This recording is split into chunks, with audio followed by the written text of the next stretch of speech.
Fabien Assali pour Mulingani, Tanga Masolo, bouk. Elle nous a dit que nous, les jeunes entre nous,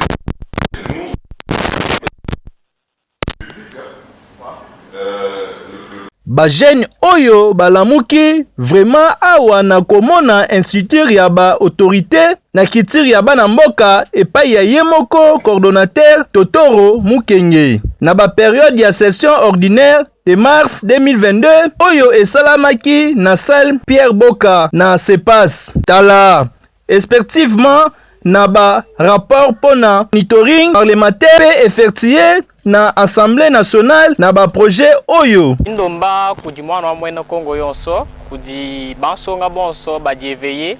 ba mwena Kasai ba mwena Kongo bakwikala bajimuka bikol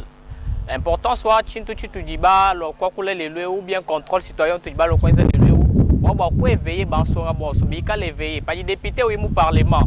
uju yo kwenza chini kivu mundu laya mundu ezela chini Boa padi ba pingana boa lupinje baba emu vacances parlementaires padi ba pingana kuma kumenu boa ku leje midi muidi ba lokunu ezela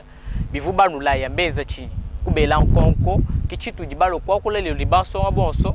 ba mu union de jeunes nous ya parlementaire qu'elle veut ça muna kukwenda kutunga banzo kutunga ba pont mpila boye kusa betu mais boge le sana kuzaba kubaka ba makambu nyonso bangini nyonso ya kele na kati ya population samunde bonata yo kuna ya bole kusala ba nsiku alors importance ya kimvuka ya betmesa la samunaki samuna kusonga population bolamuka ensemble. Ce projet a pour objectif d'amplifier la voix de la jeunesse mais aussi de garantir sa présence à tous les postes de prise de décision. Comme vous le remarquez, le Parlement, c'est le centre du pouvoir dans notre pays.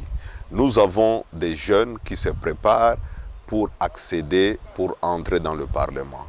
Et puis, nous disons que ceux qui vont nous diriger demain, ils doivent être à la hauteur de leurs ambitions. Donc le contrôle parlementaire, c'est l'une de nos organisations que nous avons mis sur pied pour pouvoir suivre le fonctionnement du Parlement et donner un rapport. Ce rapport sera utilisé par ceux qui ont des ambitions pour qu'ils puissent comprendre. Nous ne voudrions plus avoir de parlementaires qui ne comprennent rien de ce qui se passe dans le Parlement, puisque c'est un éternel commencement. Si nous voulons un changement, il faut qu'il y ait des acteurs qui sont préparés pour le changement.